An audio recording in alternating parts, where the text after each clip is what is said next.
जळगाव शहरात banner hoarding लावण्याच्या सतत स्पर्धा सुरू असतात. महानगरपालिकेकडून ठरवून दिलेल्या जागेवरच बॅनर लावायला पाहिजे असा नियम आहे. परंतु परवानगी असते 10 बॅनरची आणि लावले जातात 100 बॅनर. त्यामुळे महानगरपालिकेला बॅनर लावणारे नेहमीच चुना लावतात, हे काही नवीन नाही.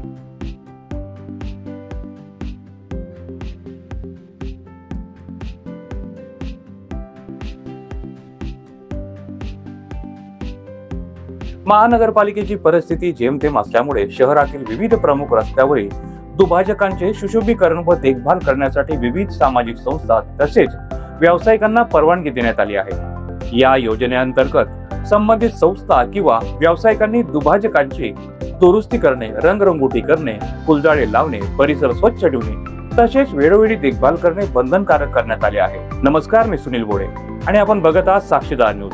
तुम्ही जर का आमच्या चॅनलवर नवीन असाल तर आत्ताच आमचे चॅनल सबस्क्राईब करा, लाईक करा, शेअर करायला विसरू नका. महानगरपालिकेने केलेल्या करारानुसार संबंधित जाहिरात फलकांमध्ये 40% जागा महानगरपालिकेच्या नावासाठी आणि 60% जागा संबंधित व्यावसायिकांच्या जाहिरातीसाठी राखणे आवश्यक आहे. तसेच प्रत्येक जाहिराती फलकांमध्ये किमान 10 मीटर म्हणजे 13.5 फूट अंतर ठेवणे बंधनकारक आहे आणि असा नियम देखील आहे. असे असल्यावर देखील स्वातंत्र्य चौक ते नंदिनीबाई बेंडाळे शाळा मार्गावरील दुभाजक विकास कामात बंगाळे गोल्डकडून मनपाचे नियमांचे उल्लंघन करण्यात आल्याची तक्रार ॲडव्होकेट पियुष नरेंद्र पाटील यांनी केली आहे. त्यांनी सांगितले की स्वातंत्र्य चौक ते नंदिनीबाई बेंडाळे शाळा या मार्गावरील दुभाजकांवर बंगाळे गोल्डकडून या नियमांचे सर्रास उल्लंघन करण्यात येत असल्याचा आरोप करण्यात आला आहे.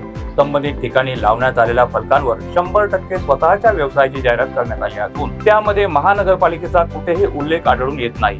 याशिवाय जाहिरात फलकामधील आवश्यक 10 मीटर अंतराचा नियम देखील पाळण्यात आलेला नाही. बंगाळे गोल्डकडून यापूर्वी देखील जळगाव शहरात अनधिकृतपणे मोठ्या प्रमाणावर जाहिरात होर्डिंग लावण्यात आल्यामुळे त्यांनी आतापर्यंत 1,20,000 रुपयापर्यंत दंड भरलेला आहे.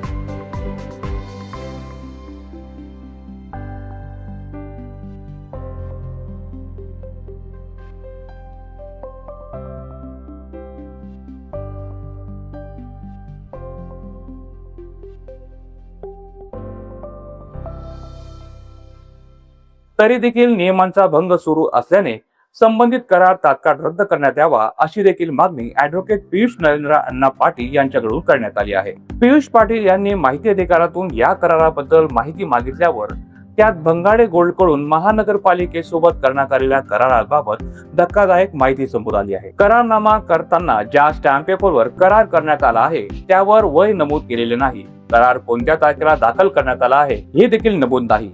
बंगाळे यांनी केलेला करार हा नोटरी केलेला नाही. एखाद्या स्टॅम्प पेपरवर जर फोटो लावण्यात आला असेल तर तो फोटो त्या व्यक्तीचा आहे त्याकरता ॲफिडेव्हिट करावा लागतो, परंतु तसे देखील करण्यात आलेले नाही. मात्र या अशा करारावर जळगाव शहर अभियंता, उपायुक्त धनश्री शिंदे आणि निर्मला गायकवाड यांनी देखील सह्या केलेल्या आहेत. अशा करारावर सही करताना अधिकाऱ्यांनी काय पाहिले असेल? सह्या केल्यामुळे मागील काळात अनेकांना शिक्षा भोगावी लागली आहे. तुम्हाला या व्हिडिओबद्दल काय वाटते? कमेंट मध्ये जरूर लिहा. साक्षीदार न्यूज, जळगाव.